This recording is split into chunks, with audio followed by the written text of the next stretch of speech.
संसद से पारित कृषक उत्पाद व्यापार और वाणिज्य विधेयक 2020 कृषकों के हित वाला विधेयक है, जिसे उन्हें अपने उत्पाद बेचने के लिए न केवल बेहतर विपणन सुविधाएं मिलेंगी, बल्कि केंद्र सरकार के किसानों की आय दोगुना करने के लक्ष्य को हासिल करने में भी मदद मिलेगी।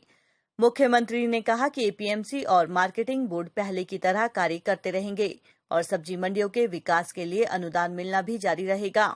उन्होंने कहा कि विधेयक एपीएमसी सब्जी मंडियों से बाहर भी किसानों के लिए अतिरिक्त व्यापार की सुविधाएं सृजित करेगा और उन्हें बेहतर आमदनी प्राप्त होगी। इस विधेयक से राज्य में निजी मंडियों की अधोसंरचना विकसित करने में सहायता मिलेगी और साथ ही मंडियों तक उनकी पहुंच और आसान बनेगी। उन्होंने कहा कि भारत के राष्ट्रपति की मंजूरी के बाद इस विधेयक से कृषि क्षेत्र में निजी निवेश के माध्यम से नई तकनीकों को शुरू करने में सहायता मिलेगी। किसानों से उनके उत्पाद सीधे खेतों से खरीदने वालों और निवेशकों को कोई मार्केट शुल्क या उपकर नहीं देना पड़ेगा। इसे कृषि क्षेत्र से जुड़ी नामी कंपनियां किसानों से उनके खेतों से ही उत्पाद खरीदने के लिए प्रोत्साहित करेंगी।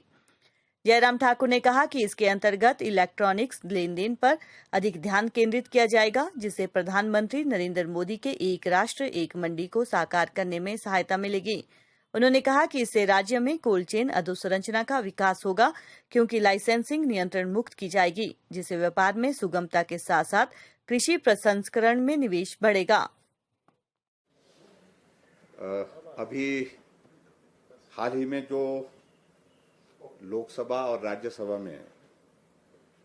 एक बहुत ही महत्वपूर्ण बिल कृषि से संबंधित लाया गया और उसका पारण हुआ, उसके संदर्भ में मुझे दो तीन चीज़ों को लेकर के आपके समक्ष अपनी बात कहनी है। भारत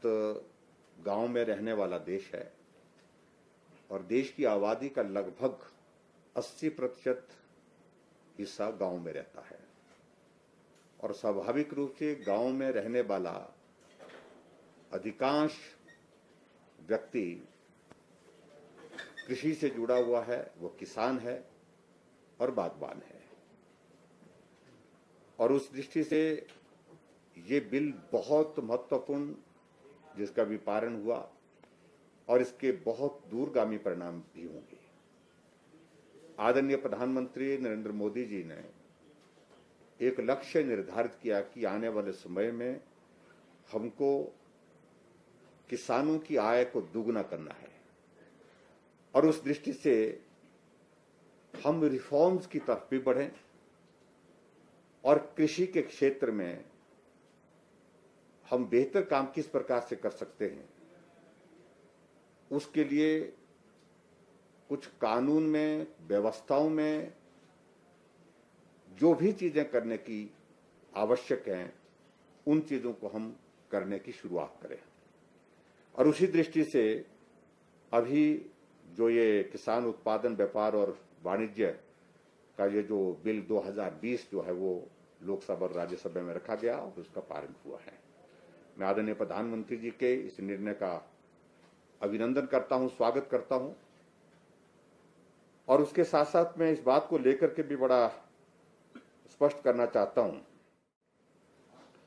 इससे सबसे बड़ी बात जो किसानों का भला हो और विपणन की जो है बेहतर सुविधाएं प्रदान करने की दृष्टि से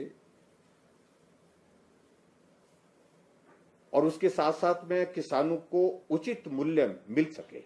जो सबसे बड़ी मुश्किल है। प्रोडक्शन करने के बाद किसान को जो उत्पादन का सही मूल्य मिलना चाहिए, उचित मूल्य मिलना चाहिए, वो जब नहीं मिल पाता है तो स्वाभाविक रूप से किसान को निराशा होती है, हताशा होती है और उसकी मेहनत जिस रूप में उसने की होती है उस मेहनत का उसको परिणाम नहीं मिल पाता है। एक बात को लेकर के बड़ा मैं स्पष्ट करना चाहता हूं कि जो विपक्ष द्वारा जो बहुत शोरगुल किया गया इस बिल के पारण के समय और उसके बाद पारण होने के पश्चात भी, जो कहा जा रहा है कि एपीएमसी तथा मार्केटिंग बोर्ड जैसी जो एजेंसियां जो है समाप्त हो जाएंगी, मैं ये कह रहा हूं कि ये बिल्कुल सरासर गुमराह करने की एक कोशिश है और ये गलत प्रचार है। किसानों को और इस देश की जनता को, प्रदेश की जनता को गुमराह करने का एक प्रयत्न है। एपीएमसी और मार्केटिंग बोर्ड जो है वो यथावत जिस रूप में है उस रूप में काम करती रहेंगी और न्यूनतम समर्थन मूल्य जो है एमएसपी जो है उसके अंतर जो है वो सरकारी खरीद में भी कोई भी परिवर्तन नहीं होगा। ये भी बड़ा स्पष्ट करने की आवश्यकता है। और इसी बात को लेकर के जो विपक्ष के लोग जो है बार बार लोगों के बीच में किसानों को गुमराह करने की जो कोशिश कर रहे हैं, उनको भड़काने की जो कोशिश कर रहे हैं, मैं समझता हूं कि वो बिल्कुल भी उचित नहीं है। और जो ये बिल है, इस बिल की असली स्पिरिट में जाने की कोशिश करें। और उसके साथ साथ में ये भी मैं कहना चाहता हूं कि जो एक बहुत बड़ा परेशानी का एक कारण रहता, तो जो बिचौलिए होते थे, जो किसानों के उत्पाद में से जो है वो मुनाफा कमाते थे, वो भी इससे जो है वो रिस्ट्रिक्ट होगा, वो भी कम होगा, समाप्त होगा। और किसान बिना किसी बाधा के अपने उत्पाद का देश के किसी भी कोने में किसी भी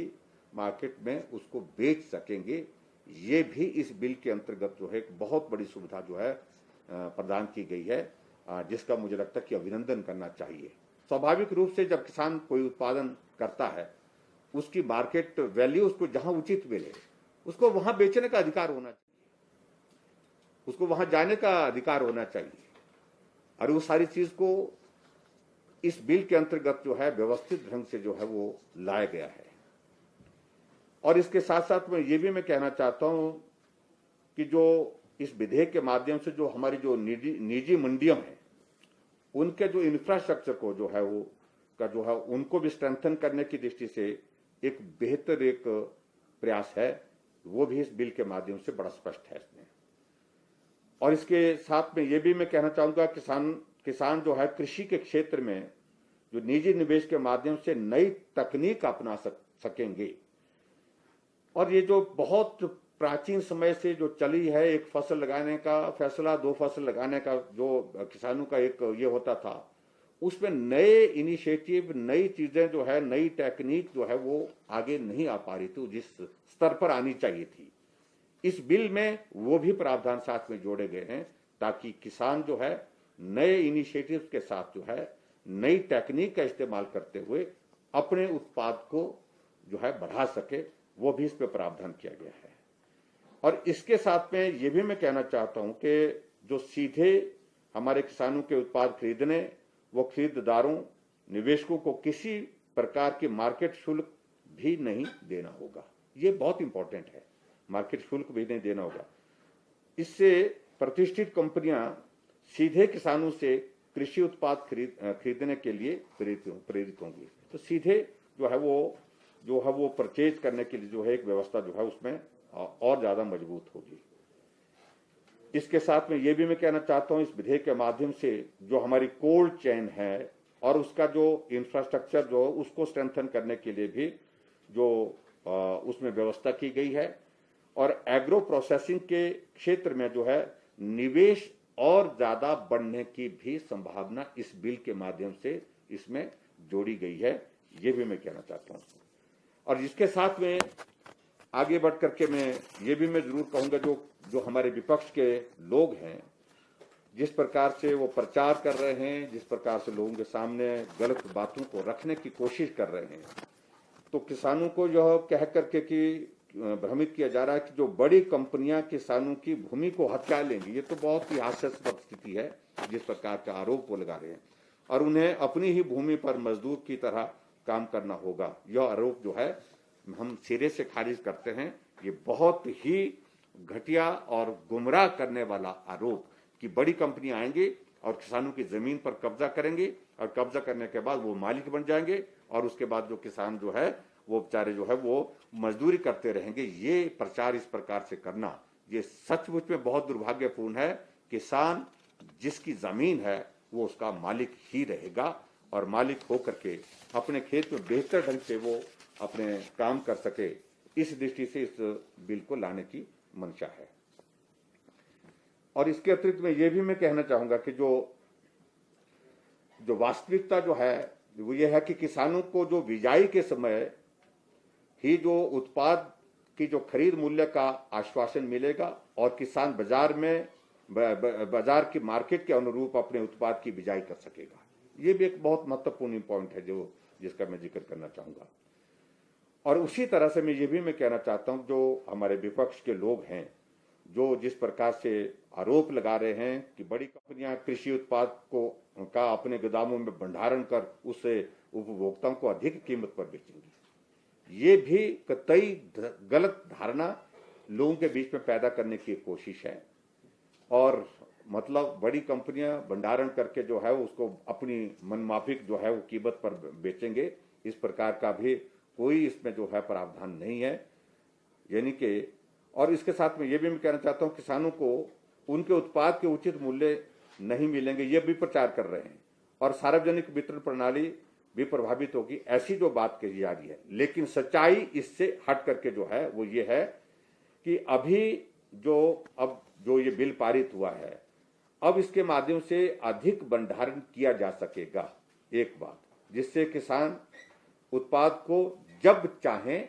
तब बेच सकता है। जब भी उसको मार्केट में उसकी सही कीमत मिलेगी, उचित मूल्य में मिलेगा, पैसा जब मार्केट में जब उसकी कीमत बढ़ी हुई होगी तो उस दृष्टि से उस वक्त वो बेच सकता है और ज्यादा अपनी आय कमा सकता है। और इसी तरह से बहुत सारी चीजों को लेकर के मैं उन बातों को लेकर के विस्तार से नहीं जाना चाह रहा हूं। मैं इतना जरूर कहना चाहता हूं, ये सिर्फ हमारे देश के प्रधानमंत्री नरेंद्र भाई मोदी जी हैं जिन्होंने देश के किसानों के खाते में सीधा फसल ठीक हुई, खराब हुई, जैसी हुई, लेकिन उसके बावजूद भी उनके खाते में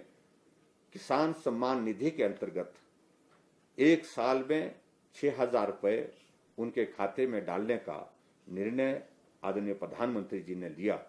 आज तक भारत के आजादी के पश्चात ऐसी व्यवस्था किसी प्रधानमंत्री ने नहीं सोची कि किसान के खाते में सीधा हम उनको मदद करने के लिए, फसल अच्छी हुई तो आपकी, फसल अगर अच्छी नहीं हुई तो भी आपको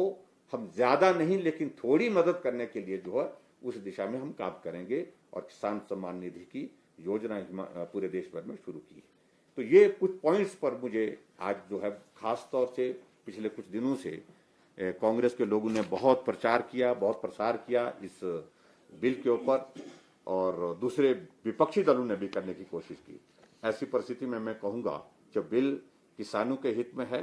देश के हित में है और इसमें किसानों को उचित मूल्य मिलेगा और जो धारणाएं फैलाई जा रही हैं वो बिल्कुल आधारहीन है और इस बिल के आने से किसानों का सुनिश्चित लाभ होगा, ये मैं कहना चाहता हूँ। सर, जैसा आपने एमएसपी का समर्थन किया है, हिमाचल प्रदेश जैसे राज्य को कितना बेनिफिट होने वाला है?